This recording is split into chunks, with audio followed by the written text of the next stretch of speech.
Ce vendredi 26 janvier, Mathieu Lartaud a accordé une interview à Télévision Magazine, lors de laquelle il a évoqué son combat contre un cancer du genou, dont la récidive relativement récente a nécessité l'amputation de sa jambe droite. Une bataille qu'il mène avec force, en acceptant de la médiatiser pour sensibiliser le grand public aux nombreux problèmes liés à la mobilité réduite, tout en continuant d'assurer ses émissions et commentaires sportifs. Dans les colonnes de nos confrères, le journaliste de 44 ans a aussi révélé que son acolyte à l'antenne et dans la vie Fabien Galthié a été d'un grand soutien pour lui. Questionné sur la place qu'a eu l'ancien joueur international de rugby pendant son combat contre la maladie, Mathieu Lartaud a déclaré, avec reconnaissance et tendresse, « Il est venu me voir pendant ma chimiothérapie et a été présent à chaque étape ». Avant d'évoquer leur jolie relation professionnelle qui est devenue une véritable amitié, en dehors de l'antenne, nous sommes proches, car nous avons commenté 15 ans ensemble avant qu'il ne devienne sélectionneur.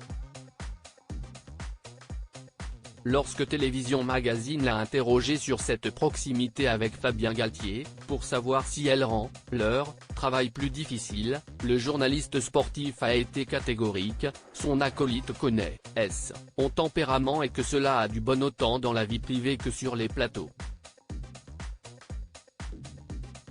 Supérieur à photo, Claudia Tagbo, Michel Siemès, Clémentine Célarier. Ils ont brisé le tabou sur le cancer. Un grand guerrier très bien épaulé par ses proches. Je ne mâche pas mes mots, encore moins avec les gens que j'aime.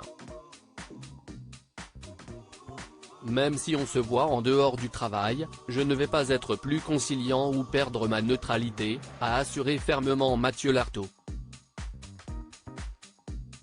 Au sujet de sa maladie, le compagnon de Magali, qui partage sa vie depuis plus de 10 ans déjà, qui lui a d'ailleurs donné 2 enfants, Noah, 19 ans et Jeanne, 12 ans, a expliqué qu'il ne attendait pas du tout à cette récidive de son cancer, qu'il avait eu à 16 ans, à un moment où l'on ne comptait que 18 cas en France.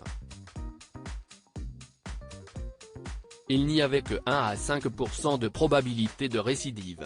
J'avais peut-être plus de chances de gagner le euro-million que d'avoir ces 2 cancers, a reconnu le commentateur sportif, qui a su faire preuve de combat, éviter, en affront, les choses, parce qu'il n'y a pas le choix.